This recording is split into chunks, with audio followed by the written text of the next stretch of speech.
Eu sou o Márcio Miranda e esse é o 15 Minutos, podcast da redação da Gazeta do Povo. O Ibope divulgou hoje uma nova pesquisa de intenção de voto para a Prefeitura de São Paulo. Olha, tem pesquisa chegando aí. O Ibope divulgou a segunda de intenção de voto à Prefeitura do Rio. A partir do episódio de hoje, durante o período das eleições, o 15 Minutos vai ter um programa por semana dedicado à cobertura eleitoral. Vamos falar de cenários, quem lidera as pesquisas, quem tem mais chances nas principais cidades, os efeitos da pandemia nas campanhas e no próprio processo eleitoral. Quem vai estar sempre comigo é a Júlia Fontes, editora de República da Gazeta do Povo, ela que está de olho em tudo que acontece na eleição. E a cada programa a gente recebe também um convidado que vai nos ajudar nas análises. Nesse primeiro 15 Minutos especial eleições, nosso convidado é o Murilo Hidalgo. Ele é diretor do Instituto Paraná Pesquisas. E a gente vai traçar um cenário da disputa nas principais cidades, neste momento em que falta um mês para o primeiro turno, marcado para o domingo, dia 15 de novembro. Bom, vamos começar então esse 15 Minutos especial de eleições, hoje o primeiro episódio, e antes de mais nada deixa eu dar aqui um alô, para os nossos convidados. Primeiro a Júlia Fontes, editora de República, que vai estar comigo sempre nesses episódios especiais de eleições. Tudo bem, Júlia? Tudo bem, com você, Márcio? Tudo bem também. E o nosso convidado hoje, especial aqui nesse primeiro episódio, é o Murilo Hidalgo, ele que é diretor do Instituto Paraná Pesquisas. Murilo, obrigado por participar aqui do podcast, tudo bem? Eu que agradeço o convite e sempre à disposição. Bom, Murilo, então é o seguinte, vamos começar aqui a falar sobre o cenário das eleições neste ano, aproveitando aí que nós estamos a um mês do primeiro turno, Considerando o que a gente tem até agora de resultado das pesquisas, quais capitais a gente dá para dizer que está mais disputada e em quais a disputa pode ser mais morna, quando a gente está falando assim das principais capitais do país, hein, Murilo? Vamos lá, para as principais capitais que a gente está atuando e que a gente vem acompanhando, tá? Vou começar pelo Rio Grande do Sul. Porto Alegre, hoje, pela fotografia do momento de hoje, segundo turno, uma eleição disputada, segundo turno. Florianópolis, existe chance do prefeito vencer as eleições no primeiro turno. Curitiba, hoje o Rafael Greca, pelas pesquisas, seria favorito a ganhar no primeiro turno. São Paulo, eleição embolada, com certeza eleição de 2 turnos. Rio de Janeiro, com certeza eleição de 2 turnos. Belo Horizonte, uma enorme vantagem para o prefeito Calil, eu acho que das capitais é o grande favorito. Aí vamos para o Nordeste, Fortaleza, com certeza 2 turnos. Maceió, eleição de 2 turnos. Natal, pode ser que fique num turno só. Que mais? Recife vamos para o norte. Também. Recife, eleição provavelmente de 2 turnos, Júlia. Faltou Salvador. Salvador tem chance É verdade. Salvador, chance de acabar no primeiro turno com o Bruno Reis, o candidato do ACM, mas é uma eleição disputada para ver se acaba no primeiro turno ou não. Centro-Oeste, Goiânia, não tenho dúvida que tudo indica eleição de 2 turnos. Belém, o candidato do PSOL na frente, mas uma eleição provavelmente de 2 turnos também. É um cenário bem variado, Russomano e Covas estão tecnicamente empatados dentro da margem de erro. Pois é, Murilo, a gente queria ouvir aí a sua avaliação, porque as pesquisas têm mostrado aí, no começo havia uma vantagem maior do Celso Russomano, agora isso parece estar diminuindo e eles estão... ele e o Bruno Covas ali empatados tecnicamente. Mas eu queria ouvir a sua opinião em relação a qual que você acha que é a influência do presidente Jair Bolsonaro nas eleições de São Paulo e também do governador João Dória, já que os 2 principais candidatos ali são apadrinhados por essas 2 figuras. Você acha que, por exemplo, o apoio do Bolsonaro pode ser decisivo para que o Russomano desafie esse histórico dele de começar bem nas pesquisas e depois naufragar? Você acha que vai ser diferente ou não? Qual que é a sua aposta? Olha, Júlia, essa é a grande pergunta da eleição, se o Bolsonaro vai conseguir fazer com que o Russomano vá ao segundo turno em São Paulo. Tanto a avaliação do Bolsonaro quanto do João Dória, elas são mais negativas do que positivas na cidade de São Paulo. Se a gente olhar os números frios, mais atrapalham do que ajudam. O saldo é muito mais negativo do que positivo. Mas, ao mesmo tempo, o presidente Bolsonaro, ele tem um eleitor, eu vejo, muito mais cativo do que o eleitor do João Dória, certo? Ele tem um percentual de ótimo e bom que é muito fiel a ele. Basta saber se esse percentual vai estar com o Russomano, vai continuar firme com o Russomano e levará ao segundo turno, ou não. É a grande pergunta que fica da eleição de São Paulo. Agora, eu acho que a grande vantagem dessa vez que o Russomano tem de ir ao segundo turno em São Paulo é a grande quantidade de candidatos que saíram à Prefeitura de São Paulo. Isso ajuda muito porque pulveriza muito o voto que ele vem a perder. Quando ele vem perdendo, vai um pouquinho para cada um, não vem direto para um. Então, isso também ajuda o Russomano. Eu acredito que o candidato que tiver entre 16% e 18% em São Paulo tem grande chance de conseguir o segundo turno.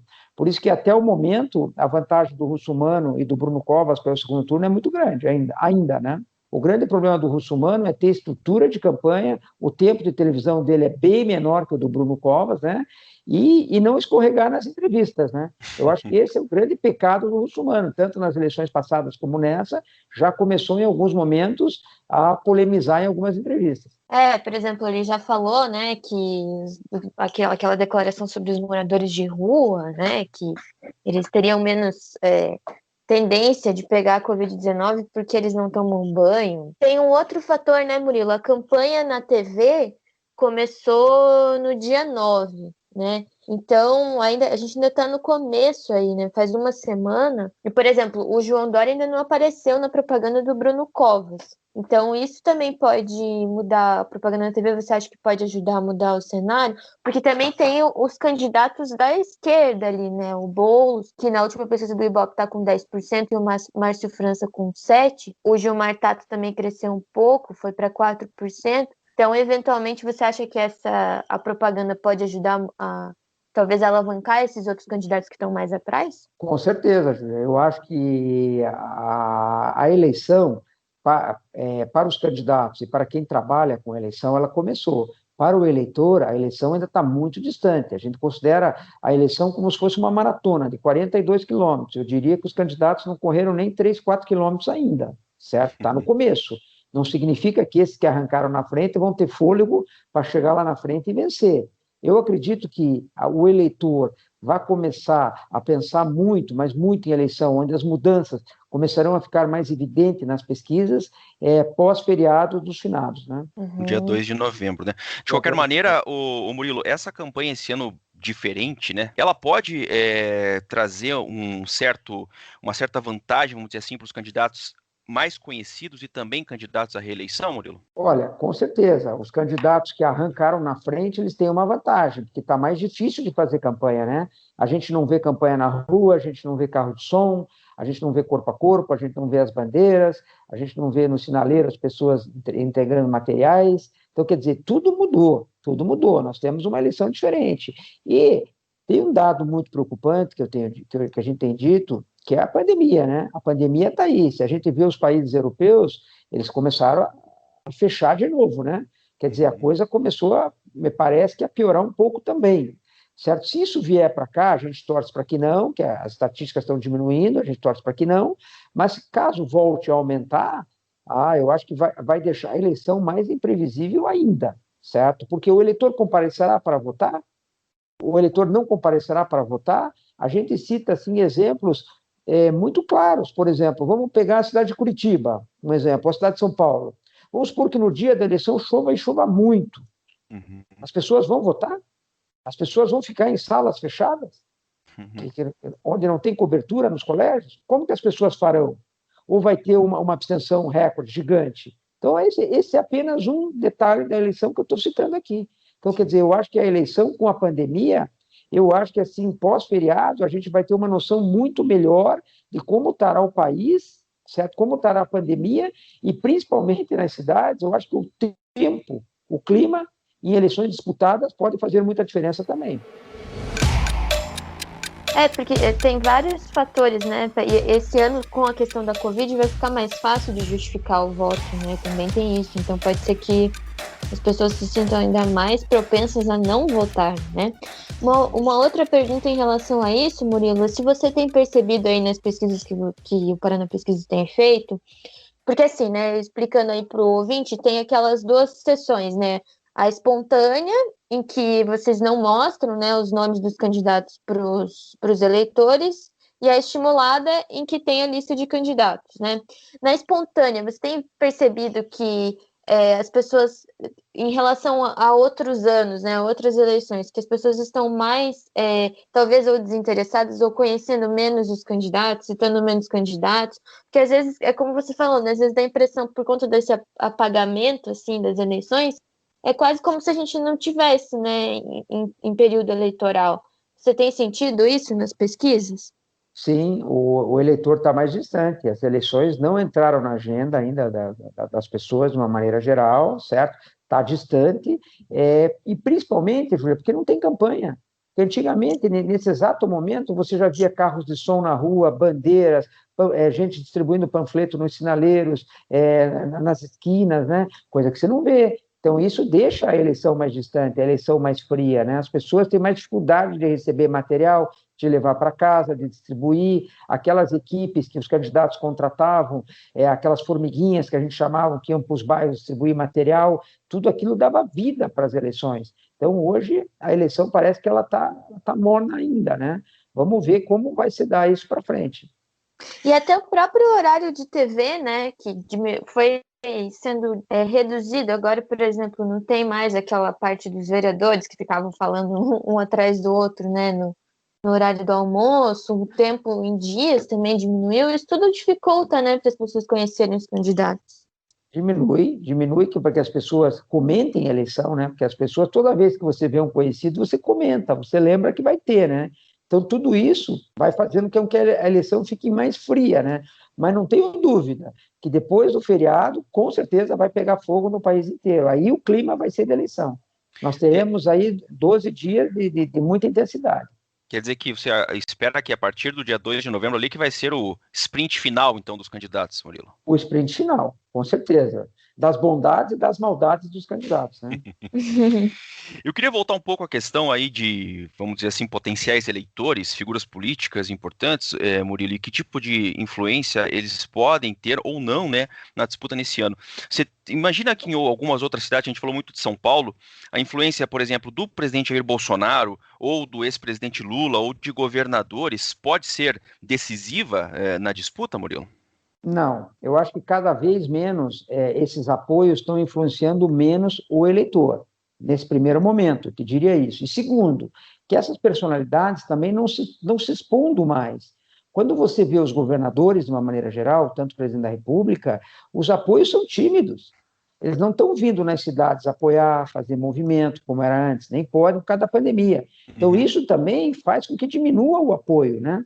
A partir do momento que o Ratinho Júnior, o João Dória, o Ronaldo Caiado, os governadores, de uma maneira geral, eles não podem ir à rua também fazer campanha para os seus candidatos, e isso deixa os apoios mais distantes também, certo? Então, quer dizer, toda essa vinculação vai diminuindo, vai diminuindo. Agora, acho que tanto o presidente quanto os governadores estão cada vez tendo menos força para reverter votos para os seus candidatos, como era antigamente. Eu acho que o eleitor hoje está escolhendo o candidato, muito menos os apoios que ele está tendo. Eduardo Paes, do Democratas, tinha 27% na primeira pesquisa. Agora tem 30%.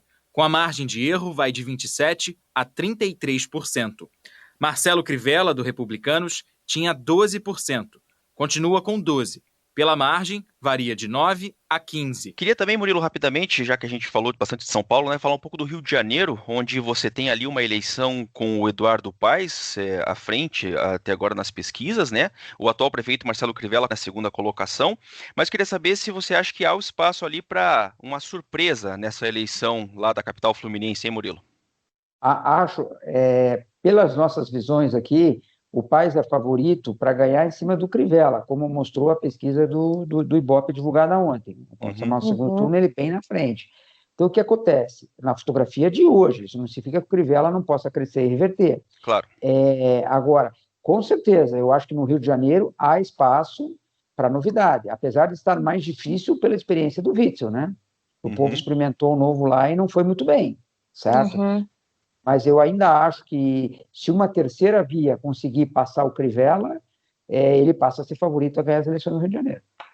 Nessa pesquisa do Ibope, que foi divulgada quinta-feira, o Eduardo Paes tem 30%, o Crivella tem 12%, a Marta Rocha tem 8%, 8 e a Benedito da Silva tem 7. A gente até na Gazeta do Povo tem uma matéria falando da Marta Rocha sobre a possibilidade dela crescer, talvez, ao longo aí da campanha, né? Mas aí dependeria muito dela, eventualmente, roubar votos ali do Eduardo Paes.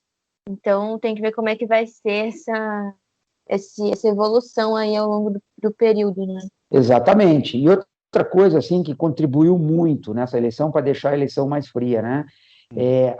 Os principais veículos do país, por causa da pandemia, abriram mão dos debates, né? Então isso deixa a eleição mais fria ainda, né? Esse é um outro fator que tem que ser comentado aqui, certo? E isso deixa quem está na frente mais favorito ainda, porque a probabilidade dele escorregar, de ser questionado, diminui muito também. E quando a gente fala, por exemplo, de São Paulo, né, daí você mesmo comentou que o Celso Russomano se notabiliza por, às vezes, dar entrevistas, digamos assim, que dá uma escorregada, né, aí facilita não ter um debate para ele se expor nesse sentido, né, por exemplo. Isso ajuda muito, ajuda muito. Ele. Não só o debate, como as entrevistas também, né? Sim. Uhum. E o próprio, no caso do Rio, o Eduardo Paes, ele, né, já foi prefeito do Rio e tem teto de vidro, digamos, né, ele tem ações aí, investigações, é investigado, né.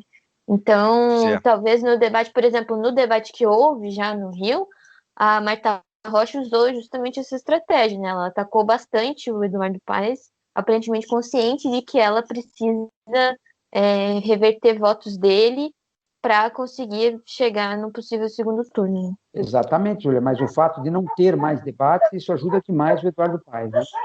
Uhum. Murilo Hidalgo, diretor do Instituto Paraná Pesquisas. Murilo, obrigado por participar dessa primeira parte aqui, nesse nosso podcast especial 15 Minutos das Eleições, e até a próxima. Eu que agradeço e sempre à disposição dos amigos. Bom, Júlia, acho que é isso, né? Nossa conversa com o Murilo Hidalgo nesse primeiro episódio do podcast 15 Minutos especial das eleições. Antes da gente encerrar, só vamos mencionar aqui, já que a gente citou pesquisas eleitorais divulgadas nessa quinta-feira, dia 15 de outubro, pelo Instituto Ibope, em São Paulo e no Rio de Janeiro. Começando por São Paulo. A metodologia dessa última pesquisa do Ibope em São Paulo, o Instituto ouviu 1.001 eleitores na capital paulista entre os dias 13 e 15 de outubro. O levantamento tem nível de confiança de 95%, com a margem de erro de 3 pontos percentuais. A pesquisa foi encomendada pela TV Globo e está registrada no Tribunal Superior Eleitoral com a identificação SP 01432/2020. E a gente citou também o Ibope de 15 de outubro no Rio de Janeiro. Júlia. A metodologia da pesquisa do Ibope no Rio. Também foram ouvidos 1.001 eleitores na capital fluminense entre os dias 13 e 15 de outubro. O nível de confiança é de 95% e a margem de erro de 3 pontos percentuais. Quem encomendou a pesquisa foi a TV Globo e o número de registro no Tribunal Superior Eleitoral é o RJ 09221/2020. Beleza. Júlia, então até a próxima conversa aqui no podcast 15 Minutos. Até mais. Até mais. Ponto final nesse episódio do 15 Minutos, o primeiro especial das eleições. Durante o episódio de hoje, você ouviu trechos de reportagens veiculadas por telejornais na TV Globo. O 15 Minutos conta com a participação da Maria Scrocaro e da Jennifer Ribeiro na produção, a montagem é do Leonardo Bestloff e a direção de conteúdo do Rodrigo Fernandes. Eu sou o Márcio Miranda e agradeço muito a sua companhia. Até mais!